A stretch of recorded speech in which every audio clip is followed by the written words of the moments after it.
What would my younger self think about me living in a tiny house? She would be saying, you're safe, you're never alone, you're going to make this, and don't ever forget where you come from. Hey y'all, my name is Ann. Come take a tour of my Texas-sized tiny home. As you walk in, you'll be in our living room. Right behind me is the kitchen. Down the hallway is the bedroom. And then right behind here, there is a second bathroom. And then there's a bonus room, which I will show you later. This tiny home is located at Leisure Lane RV Resort. It's an excellent location and you have lots of great times here. This kitchen is a little smaller than my other kitchen that I had, but I can still maneuver around and do the same home cooking that I did in my previous home that was bigger. I mean, as you see, I have my full-size stove here, full-size refrigerator, and a big sink. So it looks like I don't have a lot of space to prep for cooking. Well, I do. I have a counter over here. I have a counter over here, and then I have this big old stove that I can use and put a cutting board on it and use that. So that is a lot of space. Everything that I had in my old kitchen was able to be brought with me. I put my plates and my cups here. I put all my storage things here. My pots and my pans go in these two cabinets, and then my utensils go there. So it was all able to be put right into this kitchen. Best part of my kitchen that I like the most is that everything is centrally located, and I can go from my refrigerator to my stove and from my stove to my sink.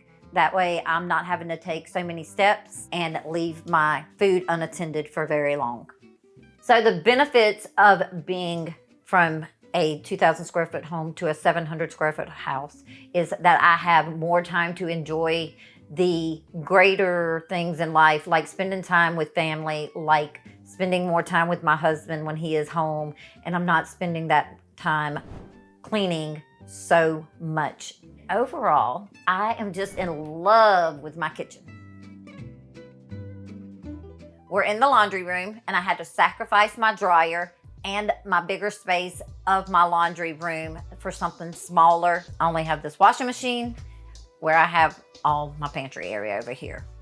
And the reason why that is there's not enough space because I have a big washer and a big dryer. When I wash my clothes, I literally have to get all my clothes washed, and then I have to take them up to the clubhouse and dry them. That does take up a lot of time washing and then going up to another area to do it. My suggestion is, if you're going to live in a tiny house, to get a stackable washer and dryer or get an all-in-one washer and dryer. When we relocated from Mississippi, we lived in a 2,000 square foot home, and then we downsized to this 700 square foot tiny house. That is a lot of downsizing. So we had to do a lot of sacrifices. We had to know what we were gonna do with what we needed and what we didn't need. Everything that you see in here is a necessity. When I first walked into this place, I could visualize all the furniture and everything in its place, and I could actually visualize my family being around me and us just having a good time in this tiny home. So let's talk about reusing things that you have already in your home, because you don't want to go out and spend extra money just because you're in a tiny home.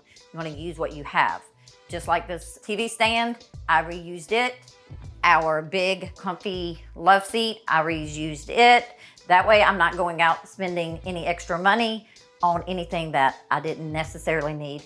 Use what you have. We were living in Mississippi and my husband got relocated here to Texas. My father-in-law was going on the hunt for us. He already knew everything that I wanted in a home. So when he told me that I needed to see these tiny homes, I was so super excited about it. So we came immediately here and I toured a 1-bedroom tiny home. I did love it. I felt at home.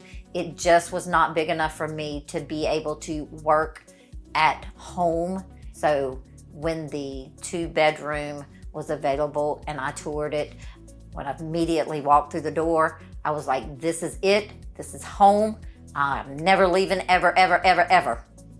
I did not want to be hasty and making a decision. I went ahead and did look at traditional places like apartments, townhouses, and homes. And none of those places that I looked at made me feel like I was at home and I could be safe when my husband was away at work. Leisure Lane RV Park was my home. I knew it from the very beginning, but you have to weigh all your options to make a sound decision when you're looking for a tiny house. Most tiny homes are out in rural areas. Well, where I live, probably about 30 minutes out of downtown Houston, it is a bustling, expanding community. I have an H-E-B, I have a Kroger, and also lots of other amenities. If I had to redo all this all over again and start doing my research on where to live in a tiny home, I would use Google. I would use Facebook groups that are targeted for tiny homes, and I also would watch lots of YouTube videos so I would know how and where I wanted to live. All right, let's talk about the financial part of the tiny house. Right now we rent. We pay $1,400 a month. That's for the lot and for the utilities, except for the lights. That's like $100 a month for that. All right, if we wanted to own it instead of renting, it's $54,000 to buy. Okay, let's do the pros and cons of a traditional house and the tiny house cost. So you're gonna have HOA fees, property tax, and insurance. All I have to pay in additional is only $200, and that's for a storage unit and renter's insurance. Let me talk to you for real talk for just a minute. So I think tiny homes are for everyone, but truly, if you have a child that is getting out on their own and have never ever lived on their own before, I think that tiny living would be perfect for them. It teaches them how to cook, it teaches them how to clean, and most importantly, teaches them how to budget, and you can still come and visit with them.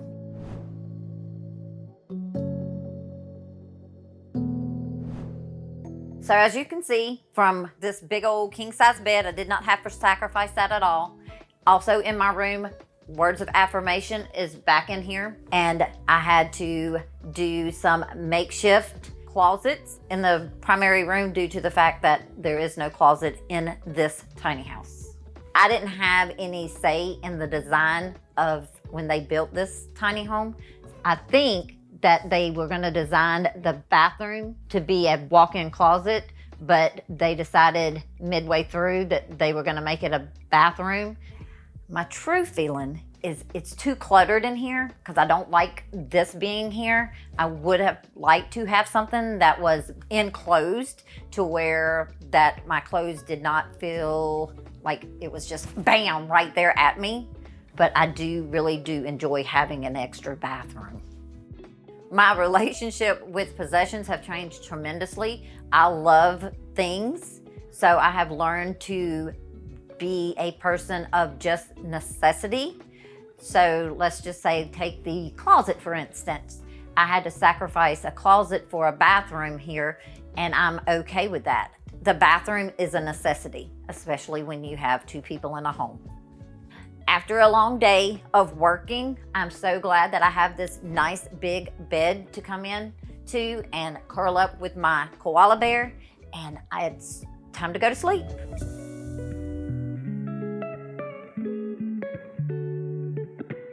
So as you can tell, we are in the second bathroom. This is a full-size vanity, has space for the towels, standard toilet, and a fully functionable tub with plenty of space for your toiletries. So I'll give you some tips for being a small bathroom. You can get you some little plastic organization bins. You can put them under your vanity, or you can set some up here for extra toiletries that you need for like soap or extra toothbrushes and toothpaste for your guests. I'm so glad that I have the second bathroom. That way, when I'm working, I can come in here and use the restroom and get right back to work.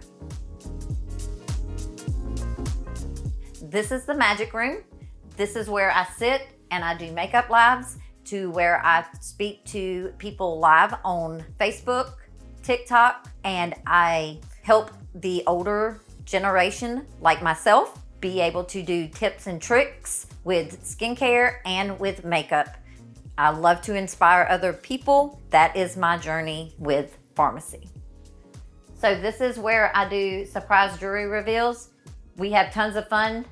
You can reveal real diamonds, so that's very fun. But all of the surprise jewelries, you're never gonna be disappointed. Lots of sparkle, lots of shine. Come join me one day and you'll see how fun it is. So also the magic room could be used as a second bedroom, especially if you have a family, if you have a child, you could use this as their bedroom so they could have their own space and you have your own space down the hall. So say you have an at-home office and you need some inspiration. Let me just tell you the inspiration for this. This wall is everything that sparkles, shines, makes you happy. So when I'm over here doing my makeup on a live, people have something that they can see and they can be happy, and then they can ask me questions, because that's what you really want to do. You want people to interact with you when you are doing your social lives and stuff. So if you do not do social media like I do, and this is just a workspace for you to have a few moments of time, you could do something like this, but make it yours, make it your own. Whatever takes you to your happy place when you're at your workspace and you get frustrated or something, you can just turn around and you look at it and you're in your own happy place. Let me talk to you about what the last year being in a tiny home has done for me. It's made me feel peace in my whole soul. It's made me feel grounded with the universe. It's just the absolutely best journey that I have ever been on in my whole life. So if you're looking to go tiny and you've been very hesitant about it, my suggestion to you is to go walk in a tiny home. If you can find one in your area that's at an RV park, or go to a distributor and just take the tour. Your life will be changed forever. Thank y'all for doing this tour with me. I have had an enjoyable day, and I'm very thankful that I can help someone else in this journey of finding themselves a tiny home. If you would like to follow me on any type of social media, all you would have to do is look up Ann Rubino. That's on Facebook, Instagram, and the TikTok. Bye, y'all.